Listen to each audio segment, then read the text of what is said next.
சபரி எனக்கு சாப்பிட்டதே ஒத்துக்கலடா. எனக்கு ஒரு மாதிரி சாப்பிட்டோன்னே சாப்பிட்டா அப்படித்தான் இருக்கும். உனத்தியா வேணுங்கிறான்டா. உனத்தியாவா? இப்ப தின்னதே சரிக்கலைங்கிற. சபரி அது வந்து நான் சாப்பிட்டேன், உன் பையனுக்கு பிடிக்கல, அவன் தான் உனத்தியா கேக்குறான். நான் என்ன பண்றது?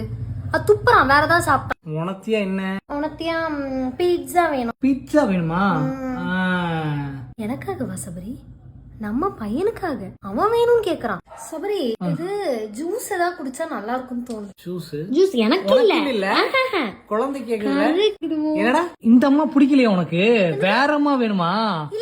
இருக்காங்க வேற அம்மா இருக்காங்க, நான் காட்டுறேன் உனக்கு. இல்ல இருந்து வேற அம்மா காட்டுறியா? இல்ல அவனுக்கு பிடிக்கலனா. வேற அம்மாவா? அவனுக்கு பிடிக்கலையாமா? வேற அவனுக்கு பிடிக்கலங்கறானே. அவனுக்கு பிடிக்கல அவன் சொன்னானா? அவன் பேசுறது எனக்கு மட்டும் தான் கேக்கும். ஆமா, உனக்குலாம் கேட்காது. உனக்கு எது கேடுச்சு? அம்மா வேண்டாம் சொல்றான். வேற அம்மா ஏவோ நீ வச்சிருக்க? அப்போ இல்ல நிறைய அம்மா வச்சிருக்க. சும்மா நிறைய அம்மா வச்சிருக்க. சும்மா பேசு. நிறைய அம்மா வச்சிருக்க. நீ அவ்வளவு பெரிய பணம், அவ்வளவு பெரிய ஆணம். இதுதான் மக்களை உண்மையான ஒரு அளவு கடி போட்டு சாத்துற. என்ன உண்மையான மூஞ்சி வேண்டாம். இதுதான் என் பையன் இருக்கான்னு பாக்குறேன். இதான் சயரம். இல்லைன்னா நானும் அடிக்கிறேன் நினைச்சு. இல்லைன்னா போட்டு பொழந்து கட்டிடுவோம். கிளிப்படி கிளி கிளி கிளி கிளி கிளிப்பேன். அம்மா வீட்டுக்கு போய்